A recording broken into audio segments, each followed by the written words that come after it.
Welcome to the Product Business Podcast. This is your number one podcast for the tips, actions, and insights to make more money from your products while enjoying your life. I'm your host, Amy Wenslow. Let's dive right in. Hello, everyone. This is part one of a two-part series about branding for your business and your product. There is so much conversation around branding that we're going to bust some myths and tell you how to move it forward, whether you have a brand that you're redoing or you don't have any branding in place at all. So most of you think you have branding in place, but I can guarantee that you're going to hear some surprising elements of your brand that you may not have thought of before. So let's jump into this. What the heck is branding, right? There's so much conversation around it. What's your brand? Oh, a personal brand versus the business brand, for all of that. It can be exhausting and confusing. So we have been involved in brand design and package design, business communication for, a couple decades now.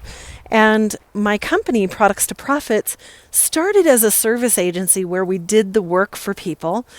And then we moved into doing consulting and having training programs. So this is something I've been involved with for a very long time and have seen the evolution of branding. Now, what the heck is branding?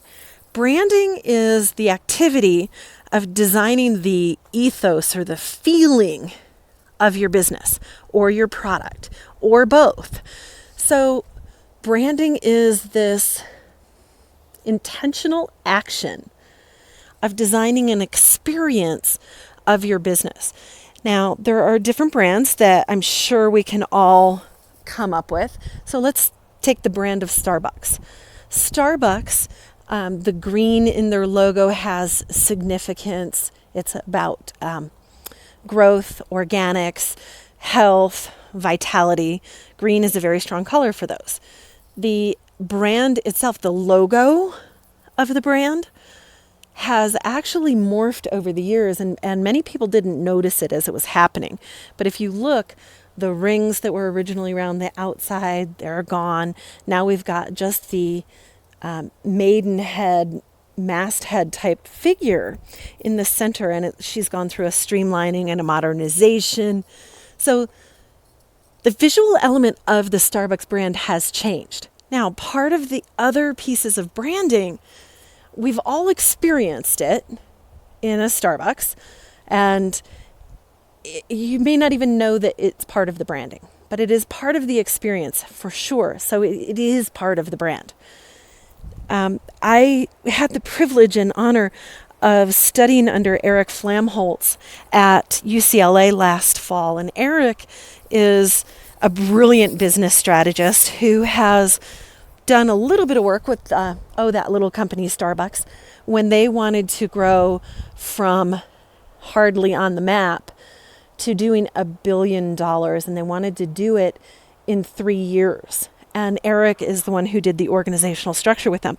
So I had the privilege of studying with Eric last fall, and we were talking about the evolution of the experience of the business and the brand. And so the brand actually embodies some of the corporate culture, even with their employees. So when you're thinking about branding, here are the elements that you're going to think of. And we'll talk more about this in the next episode. So the brand is communicated through many, many different touch points. Okay, and a touch point is any place where a consumer or partner or employee intersects with the feel of the business. Okay, so touch point, let me list a few here. You're going to find a couple surprising here. The name of the product or the business. For example, Products to Profits, that's our company. It very clearly says what it does, right? So there's no confusion. Voicemail, your outgoing voicemail message is part of your brand. Does it sound happy? Does it sound energetic? Does it sound serious? If you work for a bank, You don't want your outbound voicemail to sound frivolous and giggly. You want it to sound trustable, right? Because it's communicating brand. Your packaging. How difficult is it to get into? Does it feel upscale? Does it have a green, ecological feel to it? Is it environmentally friendly? Or is it luxury? And is it reusable? Is it not? All of those packaging decisions are related to the brand and the feel you want people to have when they look at your product or interact with it. The logo is another one. Social media posts. Your social media posts are part of your brand, even if you are a small company. So the images that you use, how you put text on them, the type of text you put next to them, whether you're just doing Instagram or do you do Facebook, those are all branding decisions, and they're related to your sales, right? So branding is to drive an experience of a business or product. So there are many, many touch points. There's also your website. That's a pretty obvious one. Your trade show presence, banners or signage that you have. If you have a store, your signage is part of your brand. The other parts of your brand, say you have a cafe and you sell products in the cafe, and that's why you listen, right? How clean your cafe is part of your brand. Right? It's part of how trustable your food is. How clean it is. Can you see into the kitchen? Is it well lit? What colors? What's the decor? Those are all part of the experience. If you've ever been in a Hard Rock cafe, you see brand everywhere. They've designed the brand experience.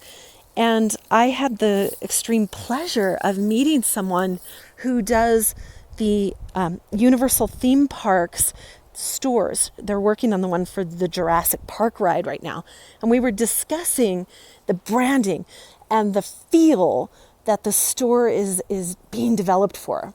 They also do displays for Kroger's grocery stores and many other places. But Universal Studios is massively involved in the brand experience of the Jurassic Park ride and the theme of it, because they know that it actually helps drive sales, both of tickets at the gate, right, and product and merchandise in the store. They have that so dialed in. It's fascinating. So it can be your physical space. It can also be your promotions. How you run a promotion. Do you run a promotion? Like in our company, we don't really run a whole lot of promotions. Right now we have one on our product mastermind because we're celebrating our book launch. The fact that we don't offer very many promotions is part of our brand because we know that we are a value, right? So we don't run a whole lot of promotions. So what that does is that when we do, people notice. Like right now, the product mastermind, we are actually paying $500 of the registration fee for anyone who joins while we're celebrating the book launch in this limited time offer. So you can pick up the book. It's turnproductsintoprofits.com, and it's free. And then if you want to join the product mastermind, you can certainly apply for that. But the way that we hold space around it is part of our brand. Because I know that we had one 10-minute conversation with a client and we saved them $150,000 in that. So part of our brand is holding quality, valued, friendly, approachable, professional, trustable. That's all part of our brand. So when you're thinking about your brand, you want to think about the experience you want people to be having. Okay? And then you design all the elements of your business for that. Does that make sense? I love that we're in this conversation together. I'd love to get your comments on this episode, and I'll be back with our next episode to talk more about some of the vocabulary of branding and how you can implement it for your business. With that, everyone, thank you so much for joining me with the Product Business Show. You have just listened to the Product Business Podcast with me, your host, Amy Wenslow. Subscribe, review, and share our podcast on Apple iTunes, Podcasts, or Google Play. Until next time.